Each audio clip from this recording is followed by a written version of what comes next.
I have made exactly 3 catastrophic decisions in my 23 years of life. The first was cutting my own hair at age 7. The second was telling young Heron at her own birthday party that her boyfriend was boring. The third, and by far the most consequential, happened on an ordinary Tuesday afternoon when I rear-ended Kim Siwon's Tesla and my entire life quietly, irreversibly, detonated. The sound was awful. That specific crunch of metal kissing metal that you feel in your back teeth.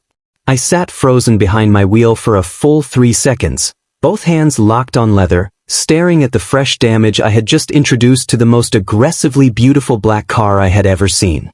It's just a bumper, I told myself. It's money. I have money. This is fine. Then the driver's door opened, and Fine left the building entirely. He was tall. The kind of tall that rearranges your sense of space. Blonde hair catching the afternoon light like he'd been specifically placed there for visual effect. Shoulders that had no business existing under a fitted dark jacket that somehow made everything worse. He came around the back of his car slowly, not rushing, not panicking, with the calm of someone who had never once in their life lost control of a situation. My throat went completely dry. Kim Siwon. Of course. Of course it was Kim Siwon. I knew him the way everyone in our circle did, carefully, and from a safe distance. Heir to the Kim group. The alpha that other alphas went quiet around. I had watched him clear a rooftop bar once simply by walking into it, the crowd shifting without realizing they were shifting, like a tide responding to something gravitational. I had told myself I wasn't impressed. I grabbed my bag and stepped out of my car before he could reach me first, because the only thing worse than this situation was letting Kim Siwon feel like he had the upper hand in it. Before you say anything, I said, keeping my voice clean and unbothered, I see the damage. I'm fully insured. We can handle this in 10 minutes and never speak again. He stopped walking. He looked at the dent. Then he looked at me.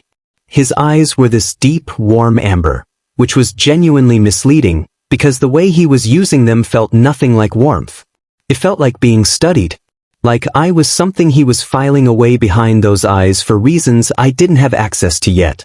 Lee Taesoo, he said. My stomach did something I refused to name. We had existed in the same social orbit for 2 years and shared perhaps 20 words total, none of which I had believed he'd actually retained, and he said my name like it was already familiar in his mouth. That's me, I said. And you're Kim Siwon, whose bumper I've unfortunately. Give me your phone number. I blinked. I'm sorry. Your number. He said it simply. Like it was obvious. Like I was the one being strange. Shouldn't you be asking for my insurance information? I don't want your insurance information. That's not how this works. Lee Taesoo. His voice dropped just slightly, and the shift in tone landed somewhere in the center of my chest with a weight I was completely unprepared for. Your number. I stared at him. He stared back. The afternoon traffic moved around us and the world kept happening, and I stood there with my pulse doing something embarrassing in my throat, searching his face for the joke. There was no joke. I laughed, sharp, unimpressed, the exact sound I'd spent years perfecting for precisely these moments. See a car accident, ask for a date. That's your move. Is it working? Absolutely not. The corner of his mouth moved. Not quite a smile. Something quieter and more dangerous than a smile. Genuine amusement, unhidden, aimed directly at me. My cheeks went warm against my complete will. I'll have my assistant handle the car, he said, pulling out his phone with the ease of someone for whom money solved everything effortlessly. You'll handle this personally. You have some nerve, I said. You're acting like I owe you something. I hit your bumper, not your. You're hiding something. The words were quiet, conversational, but they stopped me completely. I'm hiding, I let out a short laugh. I hit your car. That's the whole story. Then why do you look like you're about to run? He took one step closer. Just one. Just enough that I caught the edge of his scent, cedar and something warmer underneath, something that made my Omega instincts do something deeply unhelpful, and my entire body went on a kind of high alert that I immediately and furiously overrode. I'm not running, I said precisely. I'm standing here trying to have a normal interaction with someone who is being aggressively strange about a parking incident. My number's already in your phone. I looked down. Kim Siwon. Clean block letters on my screen. Contact already saved. He had taken my phone out of my hands so smoothly I hadn't even registered the moment it happened. The absolute. Call me, he said simply. And then he turned and walked back to his car like the conversation was finished because he had decided it was finished, his assistant already materializing to photograph the damage with practiced efficiency.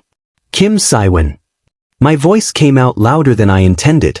He paused but didn't turn immediately, and that single beat of his back to me made something furious and hot spike behind my ribs.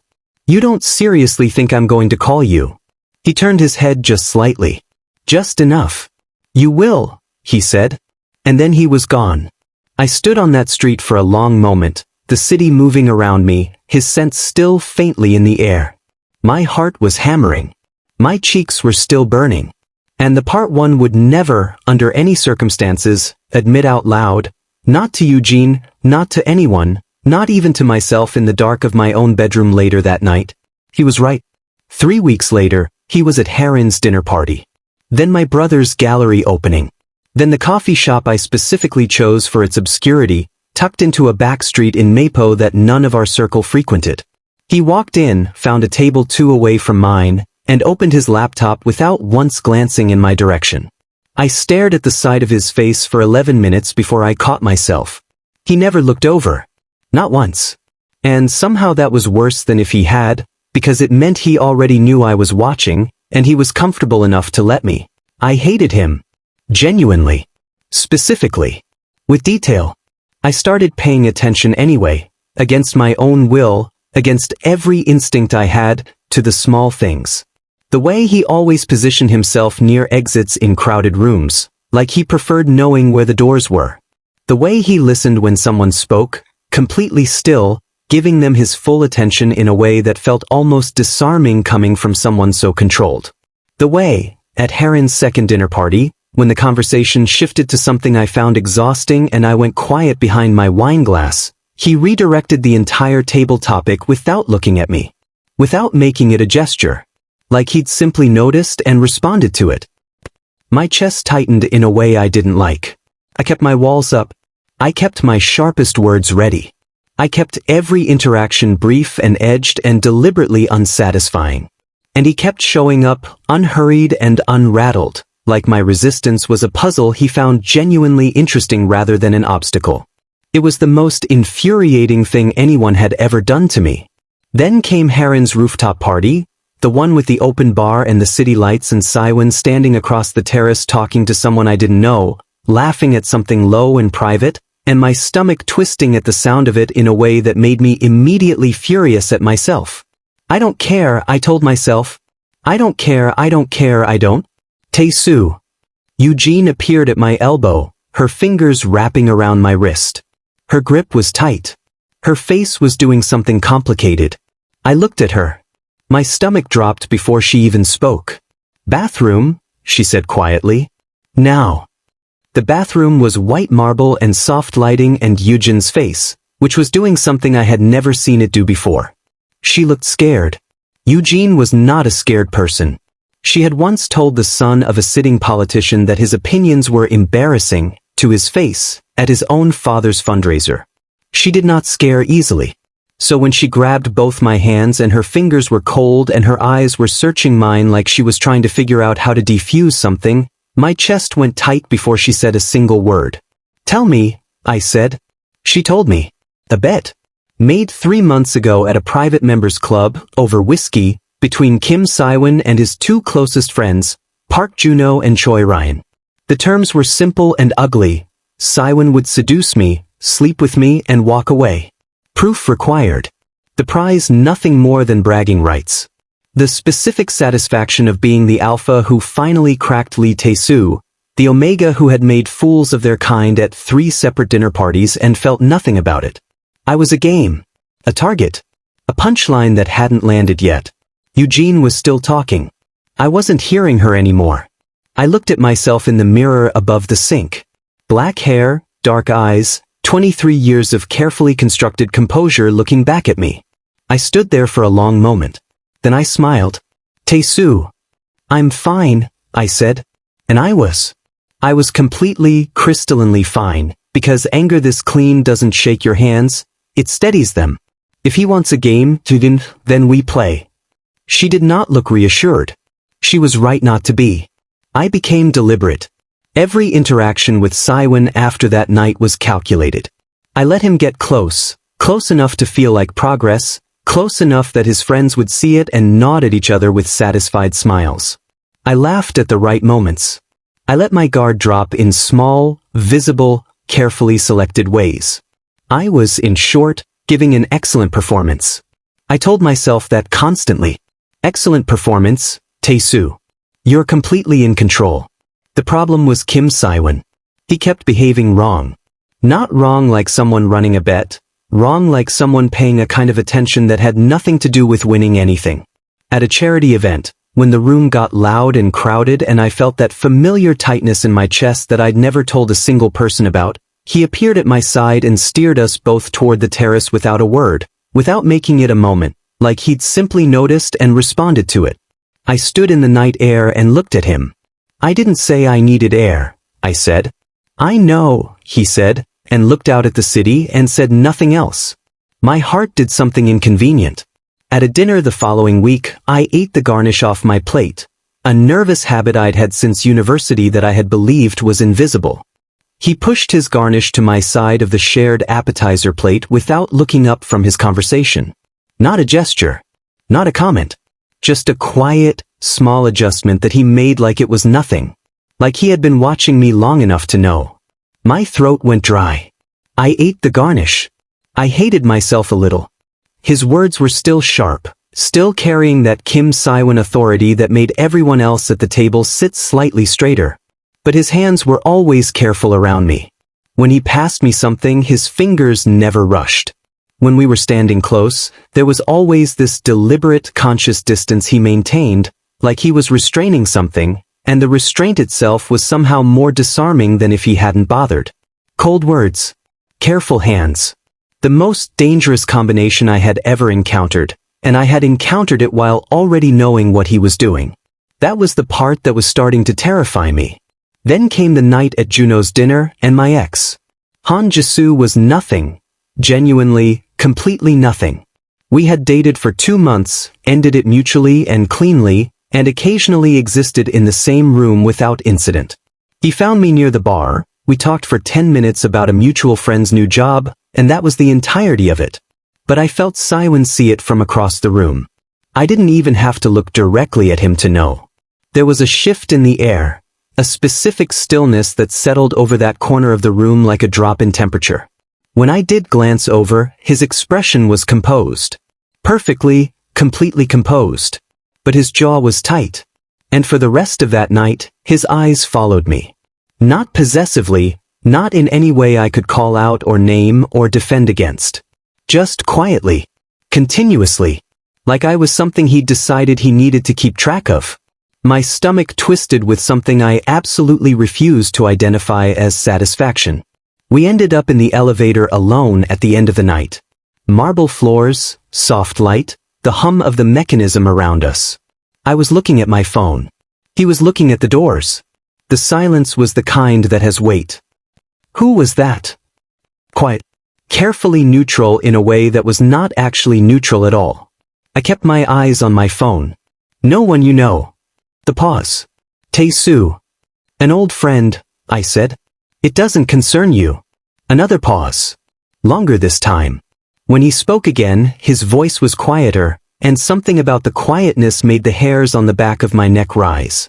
Don't lie to me. I looked up. He was already looking at me.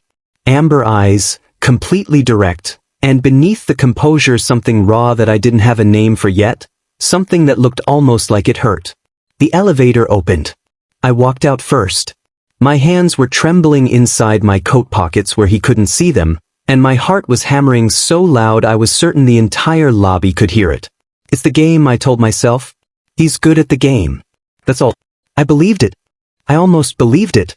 I was still telling myself that at 2 a.m. in my kitchen, when my phone lit up with a notification from an unknown number. One image. A screenshot. A private message thread, dated 3 months ago. Park Juno's name at the top, Siwon's responses below. The bet in their own words. Exactly as Eugene had described it, but worse somehow in writing. More real. More specific. And below all of it, one final message I hadn't known about. From Siwon to Juno, sent just 2 weeks ago. Drop it. It's done. My blood went cold. What did that mean? The bet was done, as in finished, completed, won? Or done as in? My phone screen blurred. I set it down very carefully on the counter. I stood in my kitchen in the dark for a long time, not moving, not thinking, just breathing. The specific silence of someone who has just had the floor taken out from under them and hasn't hit the ground yet. I didn't sleep.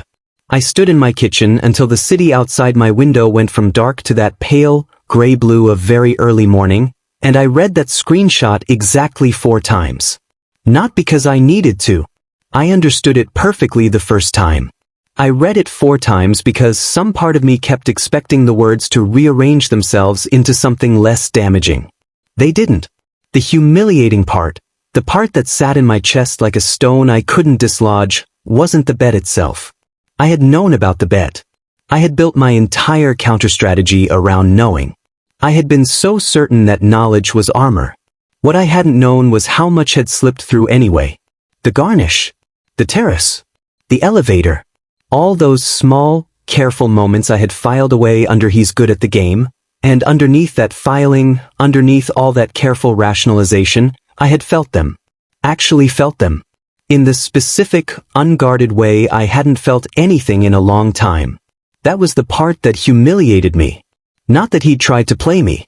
That I had, despite everything, despite knowing, despite being Lee Taesoo who did not let people in and had not let people in for years, felt something anyway. I put my phone face down on the counter. Then I went to bed, stared at the ceiling, and made a decision. I ghosted him. Not emotionally. I was too controlled for emotional ghosting, too practiced at managing my own reactions. I ghosted him surgically. Clinically. The way you close a program running in the background that you didn't mean to leave open. His calls went to voicemail. His texts went unanswered. I stopped attending the events I knew he'd be at, rerouted my social calendar with quiet efficiency, and told Eugene simply that it was handled. She didn't push. She knew me well enough. He sent 3 texts over 3 days. The first was normal, or as normal as Kim Siwon got. You weren't at Heron's dinner. Everything okay? Composed. Measured. Giving nothing away. The second came the following evening. Shorter. Taesoo. Just my name, no question attached, which was somehow more unsettling than a full sentence. The third arrived at 11 p.m. on the 3rd day. 1 word. Please. I stared at it for a long time. My chest ached in a way I didn't have language for. Kim Siwon did not say please. Not to anyone, not for anything. I had never once heard that word come out of his mouth in any social setting, in any context. It wasn't in his vocabulary. It wasn't in his nature. I put my phone face down again. I was still doing the right thing. I knew I was doing the right thing. I went to make tea and cried a little over the kettle, which I told no one and which I am not including in the official record of this story. The knock came on the 3rd evening, just past 9. I knew before I reached the door. I don't know how, maybe his scent reached me first, faint through the gap at the bottom, cedar and warmth, the specific combination my nervous system had apparently memorized without my permission. My hand was on the handle for a full 10 seconds before I opened it. He looked different. That was the only word I had. Kim Siwon, who always looked like he'd been assembled specifically to take up space with complete authority, looked like something had been quietly taken from him. Still composed on the surface, jaw set, shoulders straight, but his eyes were doing something I had never seen them do. They were uncertain. Genuinely, nakedly uncertain, in a way that hit me somewhere behind my ribs before I could defend against it. He looked at me the way someone looks at a door they weren't sure would open. You know, he said. Not a question. I know, I said. The silence between us was the heaviest thing I had ever stood inside. Down the hall, a neighbor's television murmured through the wall. Somewhere below, the city moved. In my doorway, neither of us moved at all. The last message, I said. My voice came out steadier than I felt. Drop it? It's done. What did that mean? Something crossed his face. Exactly what it says. That's not an answer. I ended it, he said. 3 weeks in. I told Juno to drop it. My throat tightened. Why? It wasn't a question. It came out flat, almost cold, because I needed it to, because the alternative was letting him hear how much the answer mattered to me, and I wasn't ready to hand him that. He was quiet for a moment. Then, because it stopped being the bet before I knew it had. I laughed. It came out sharp and short and not particularly kind. That's the most convenient thing you could possibly say right now. I know. You knew what you were doing when you started. Yes. You looked me in the face and made it into a game. Yes. His voice was low. Even. He didn't flinch from any of it, didn't defend or deflect, just took each one like he'd already decided he deserved to. That was somehow the worst part. I had prepared for excuses. I had prepared for the smooth, controlled Kim Siwon spin that made everything sound reasonable. I was not prepared for him to just stand there and absorb it. Quietly. Like repayment. My eyes were burning. I refused to let that happen. Say something that isn't an agreement, I said. He looked at me for a long moment. Then his hand came up, slowly, deliberately, and his fingers curled around the doorframe beside my head. Not reaching for me. Stopping himself from reaching for me. The knuckles were tight. Just slightly. I'm not leaving, he said quietly. I didn't invite you in. I know. Siwon. I know, he said again, softer this time. I know I don't get to just say things and have them land. I know I don't have the right to ask you for anything right now. The pause. His jaw worked. I'm still not leaving. My heart was hammering so loud I was certain he could hear it. The door was still open. I hadn't closed it.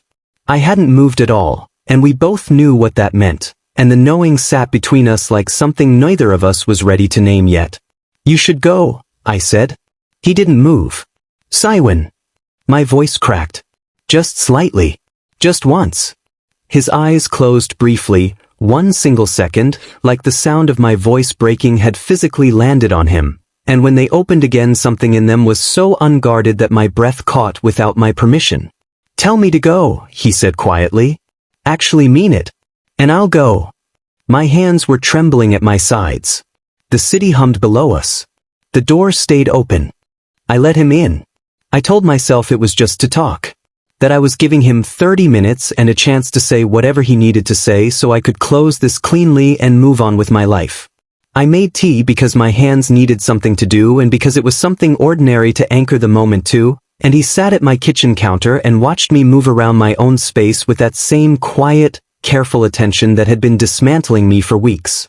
We talked until 2 a.m. Not about the bet. We had said what needed to be said about that in the doorway, and reopening it felt like pressing on something that was just beginning to clot. We talked about other things. Small things.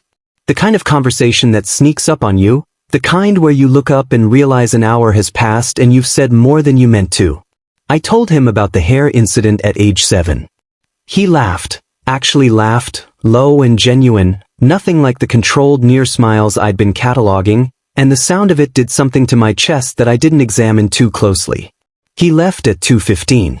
He paused in my doorway, the same doorway where an hour ago everything had been falling apart, and looked at me for a moment. Tomorrow, he said. Not a question. We'll see, I said. He almost smiled.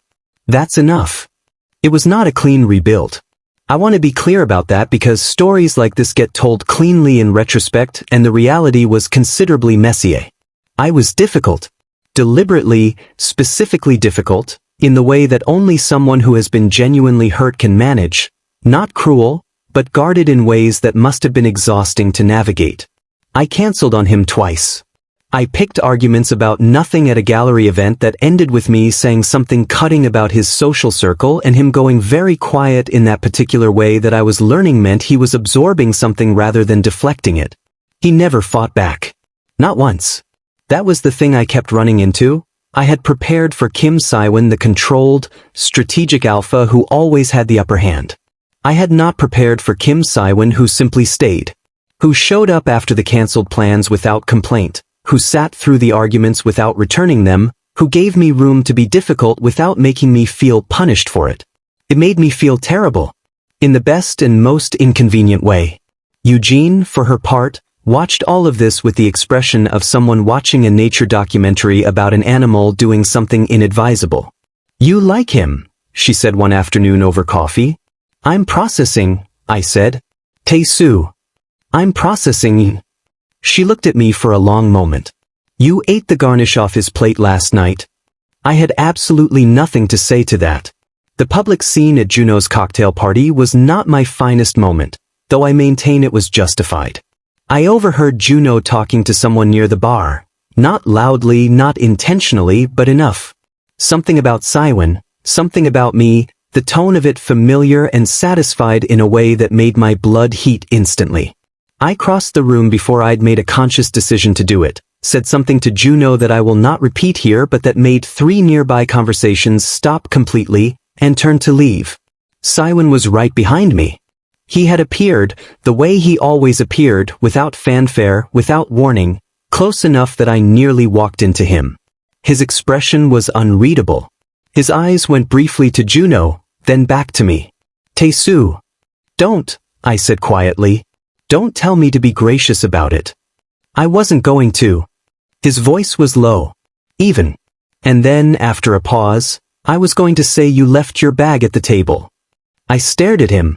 He held it out, my bag, which I had apparently abandoned in my fury, with the same calm expression he wore for everything, but there was something at the corner of his mouth that might, generously, be called fond. I took the bag. My cheeks were burning. "Thank you," I said stiffly. "You're welcome," he said. Still with that expression. "Stop looking at me like that." "Like what?" "Like I'm doing something you find entertaining." He was quiet for a moment. "You defended yourself." "I don't find that entertaining."